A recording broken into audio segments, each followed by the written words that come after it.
Hello friends, welcome back to my YouTube channel easy coding.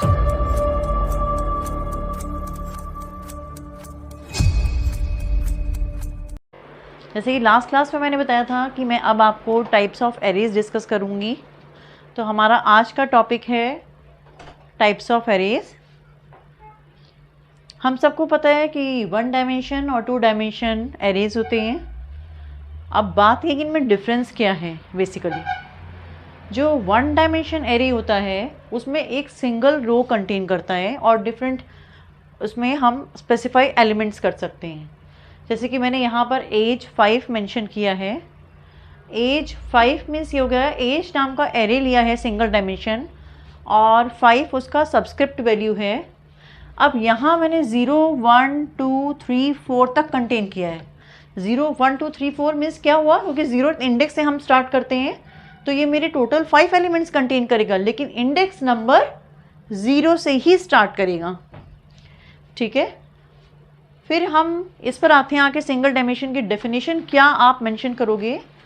It is the simplest form of array in which the elements are stored linearly and can be accessed individually by specifying index value of each element। Means वही हुआ कि ये आपका single dimension array है जो कि आप linearly एक सिक्वेंशियल ऑर्डर में आप इसको स्टोर करोगे और जिसकी इंडेक्स वैल्यू से हम इसको एक्सेस भी कर सकते हैं। अब आखिर एरे इनिशियलाइजेशन कैसे करेंगे, टॉपिक हमारा ये है। तो हम इंट ए 5 इसके क्या हो, सब्सक्रिप्टेड वैल्यू। ठीक है, 10, 20, 25, 35 यहाँ कोई भी दे सकते हो, जो भी आपको इनपुट करना है वो मैंने यहाँ ऑलरेडी इनिशियलाइज कर दिया है स्टार्टिंग में। एक मेथड आपका ये है। सेकंड मेथड है ये हमारा कि हम इंट एज और फिर यहाँ पर ब्लैंक स्पेस छोड़कर फिर उसकी वैल्यू इनिशियलाइज कर सकते हैं। अब थर्ड मेथड हम देखना थोड़ा सा डिफरेंट है। वो ये क्योंकि इंटीजर तो हमारा ले रहा था और हमें ये मालूम था कि वो 0 से स्टार्ट करता है, लेकिन ऐसा हमारा करेक्टर या स्ट्रिंग में नहीं होता है। स्ट्रिंग और करेक्टर में क्या होता है, जब हम कैर नेम स्पेसिफाई करते हैं, जैसे कि मैंने नेम लिया सोनम, तो ये क्या करेगा, हमारी मेमोरी में लास्ट में जाकर एक नल वैल्यू भी असाइन करेगा। ठीक है, ये डिफरेंट है, ऐसा इंटीजर में नहीं होता, ऐसा स्ट्रिंग में होता है। क्या कि वो लास्ट में जाकर एक अपने आप ऑटोमेटिक नल वैल्यू असाइन करता है। ठीक, अब नल वैल्यू मीन्स क्या होता है, यहाँ नल वैल्यू मीन्स यहाँ ये कंप्लीट हो गया है, अब कुछ नहीं है।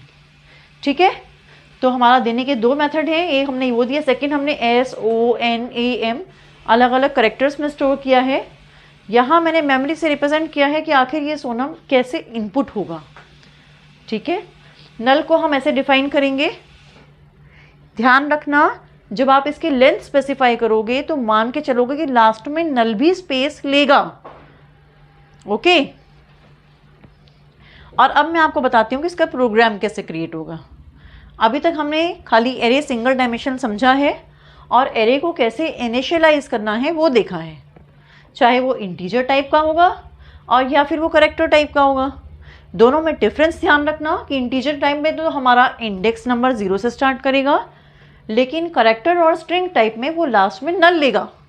ठीक है, अब मैं नेक्स्ट प्रोग्राम पर आती हूँ और प्रोग्राम सिंगल डायमेंशन का हैश इंक्लूड str.h, यहाँ हैश इंक्लूड प्री प्रोसेसर और stdio.h जो है उसकी हेडर फाइल है। stdio मीन्स है स्टैंडर्ड इनपुट आउटपुट और .h है उसकी हेडर फाइल।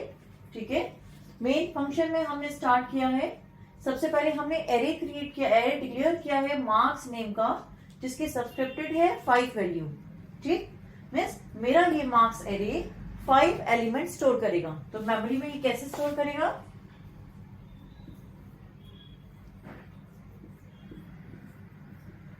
जीरो 1 2 3 4। क्यों 5 तक नहीं नोट किया मैंने, क्योंकि मेरा 0th इंडेक्स से स्टार्ट हो रहा है और टोटल लेंथ इसकी 5 हो गई है, इसी वजह से। तो ये इस तरीके से स्टोर करेगा। यहाँ पर मार्क्स इनपुट करवाएगा। इंट आई नेम का मैंने इंटीजर टाइप का वेरिएबल लिया है। जैसे कि मैं पहले भी समझा चुकी हूँ कि फॉर लूप मुझे एरेज के साथ यूज करना है। क्योंकि मेरा टास्क रिपीटेडली परफॉर्म हो रहा है, हर बार 1+1 करके मुझे नेक्स्ट स्टेप पर आगे जाना है। ठीक है, स्कैनएफ मैंने %d एम्परसेंड मार्क्स आई। अब यहाँ ध्यान देने वाली बात है, जब भी एरे क्रिएट करोगे, एरे डिक्लेयर करने के बाद उसका वैल्यू इनपुट करोगे, तो आपको ये जो एरे वेरिएबल बनाया है मार्क्स, वो यहाँ पुट करके बीच में आई मीन्स आइट्रेशन रखना है। ठीक, यहाँ वो वेरिएबल होगा जो हम फॉर लूप में यूज कर रहे हैं, क्योंकि वही तो हमें नेक्स्ट स्टेप पर ले जाएगा। इसीलिए यहाँ पर अगर आई वेरिएबल यूज किया है फॉर लूप में, तो मैं वही आई यहाँ पर यूज करूंगी। ठीक है, ये मेरा इनपुट लेगा, कितनी बार लेगा, 0 to 4 times, means total 5 length. ध्यान रखो यहाँ मैंने लेस देन यूज किया है, लेस देन इक्वल्स टू नहीं किया। क्यों किया ऐसा, वो इसलिए किया है क्योंकि मैं 0 से स्टार्ट कर रही हूँ। ठीक है, तो ये फॉर लूप का कर्ली ब्रेसेस क्लोज हो गया। सेकंड, मैंने फिर से फॉर लूप यूज किया है क्योंकि मुझे अब इसका आउटपुट शो करना है। ठीक, मैंने बताया था ना, एरे जब जब यूज करूंगी, चाहे मैं उसको इनपुट करवाऊंगी या फिर मुझे उसको डिस्प्ले करना होगा, मुझे हर बार उसका फॉर लूप यूज करना होगा। ठीक है, फिर से मैंने वही रिपीट किया है, for i equals to 0, i less than 5, 5++, printf %d marks i। printf के केस में हम एम्परसेंड नहीं यूज करते क्योंकि हमने स्कैनएफ किया तो हमने वहां एड्रेस में स्टोर कर दिया। अब तो मुझे प्रिंट आउट लेना है, और %d उसका फॉर्मेट स्पेसिफायर होता है। ठीक है, फिर इसका कर्ली ब्रेसेस क्लोज किया और फिर ये हमने क्लोज कर दिया मेन का। तो ये आई थिंक आपको प्रोग्राम क्लियर हो गया होगा। ये एक सिंगल डायमेंशन एरे का प्रोग्राम है जिसमें हम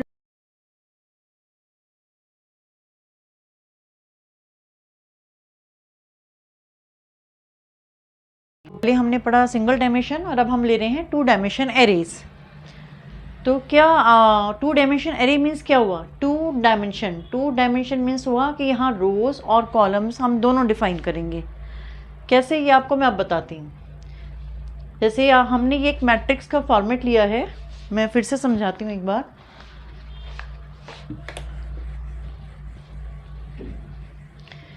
हमने ये पढ़ा था सिंगल डायमेंशन एरेज के अंदर कि जब हम एरे लेते हैं तो वो एक रो कंटेन करता है, लेकिन यहाँ हम कह रहे हैं 2 डायमेंशन एरे, तो वो मेरा क्या करेगा, ARR 3x3 का लिया है मैंने। 3x3 मीन्स ये हुआ कि मैंने 0 1 2 0 1 2, ये हो गया मेरा रोज, और ऐसे हो गया मेरा ये कॉलम्स। रोज और कॉलम्स के फॉर्मेट में मैंने मैट्रिक्स लिया, तो ये मेरा 2 डायमेंशन एरे हुए। अब यहाँ पर 0th रो का 0 कॉलम है ये मीन्स, और ये हमारी रो है। तो ये 0th रो, फर्स्ट रो, सेकंड रो, क्योंकि हमें मालूम है कि जो हमारा एरे है वो इंडेक्स 0 से स्टार्ट करता है। इसी वजह से जब मैंने मैट्रिक्स यहाँ मैट्रिक्स का दिखाया आपको, तो इस डायग्राम के अंदर 0th इंडेक्स नंबर से ही स्टार्ट किया है। अब सपोज करो मेरा ये ARR नाम का एक वेरिएबल है एरे टाइप का, जो कि 2 डायमेंशन है। मैंने लास्ट क्लास में भी बताया था कि ये हमारी सब्सक्रिप्टेड वैल्यू होती है, मीन्स हम कितने एलिमेंट स्टोर करेंगे उसका सब्सक्रिप्टेड वैल्यू हम यहाँ मेंशन करते हैं। तो मैंने यहाँ पर लिया है 3x3 का मैट्रिक्स 2 डायमेंशन। ठीक है, अब इसी के अकॉर्डिंग मैं कैसे प्रोग्राम में इम्प्लीमेंट करूँगी मैं आपको ये शो करती हूँ।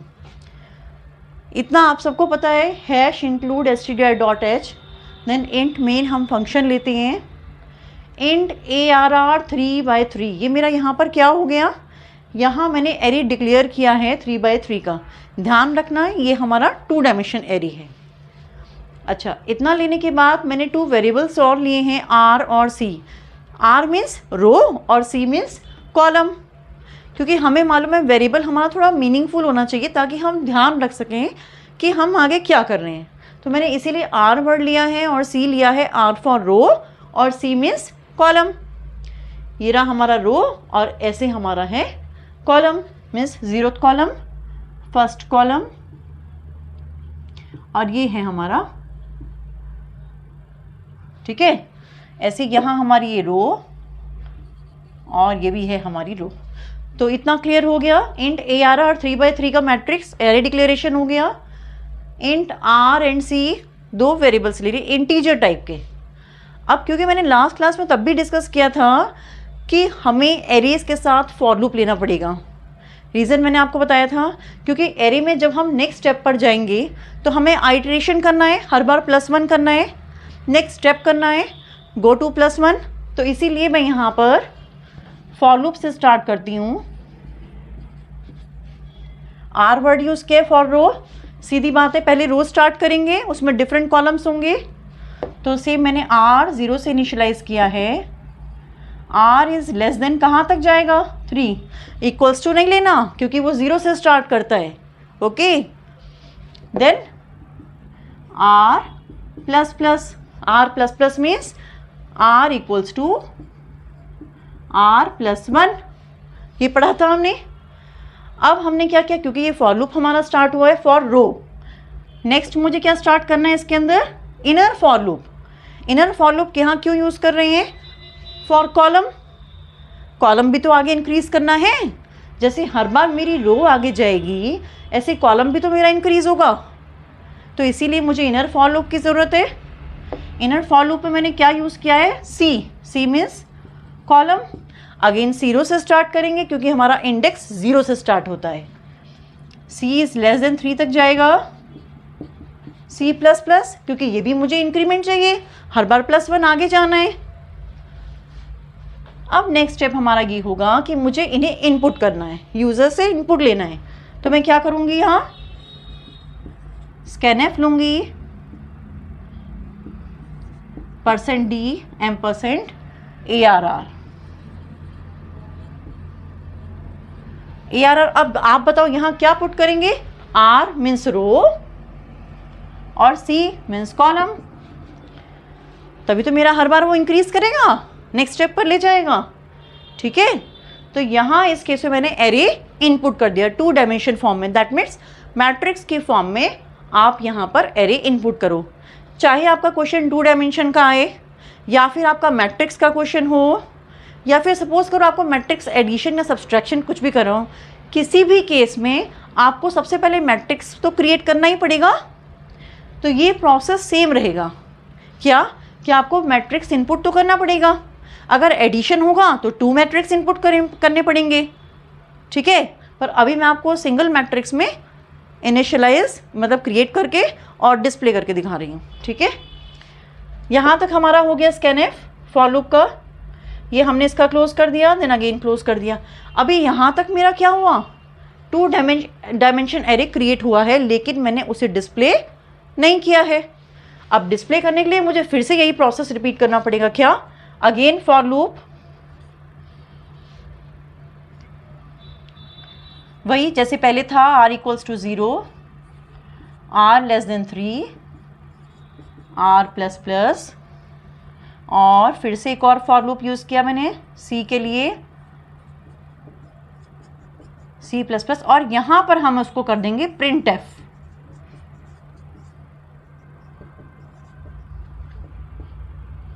क्या प्रिंट करना है? ARR I मीन्स सॉरी रो और कॉलम। ठीक है, और ये मेन का यहाँ क्लोज हो गया। तो ये मेरा एक सिंपल मैट्रिक्स का प्रोग्राम है, मीन्स 2 डायमेंशन का प्रोग्राम है, जिसमें हम मैट्रिक्स का 3x3 खाली इनपुट कर रहे हैं और उसे डिस्प्ले कर रहे हैं। ठीक है, आई थिंक ये क्लियर कर गया हो गया आपको, इसमें कोई डाउट नहीं होगा।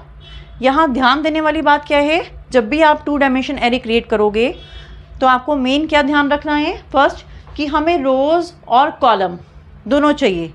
क्यों? क्योंकि अगर मैं आपसे ये कहती हूँ मुझे ये वाला सेल चाहिए, ये वाला सेल चाहिए, तो इस सेल का क्या इंडेक्स क्या होगा कि ये ARR मीन्स जो भी मेरा वेरिएबल है, फर्स्ट रो और सेकेंड कॉलम, यही तो होगा। तो ये इंडेक्स नंबर मुझे कहाँ से मिलेगा?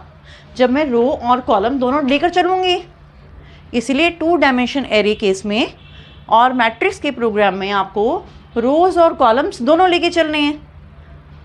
ठीक है, तो फॉर लूप ये आउटर हो गया आपका, और सेकेंड वाला आपका इनर फॉर लूप हो गया। ठीक है, ये आपका प्रोग्राम कंप्लीट हो गया। तो 2 डायमेंशन एरे की क्या डिफाइन करेंगे? 2D array contain a grid of values. तो ये ग्रिडिंग है सिस्टम, है सेवरल रोज एंड कॉलम्स। ठीक, आई थिंक इसमें कोई डाउट नहीं होगा। ये एक सिंपल प्रोग्राम है मैट्रिक्स का, 2 डायमेंशन एरे का। अभी मैं इसे इतना ही कंप्लीट करती हूँ। नेक्स्ट वीडियो में मैं इसे लैपटॉप में रन करके आपको दिखाऊंगी प्रोग्राम क्रिएट किया हुआ। ठीक है, ओके, थैंक यू।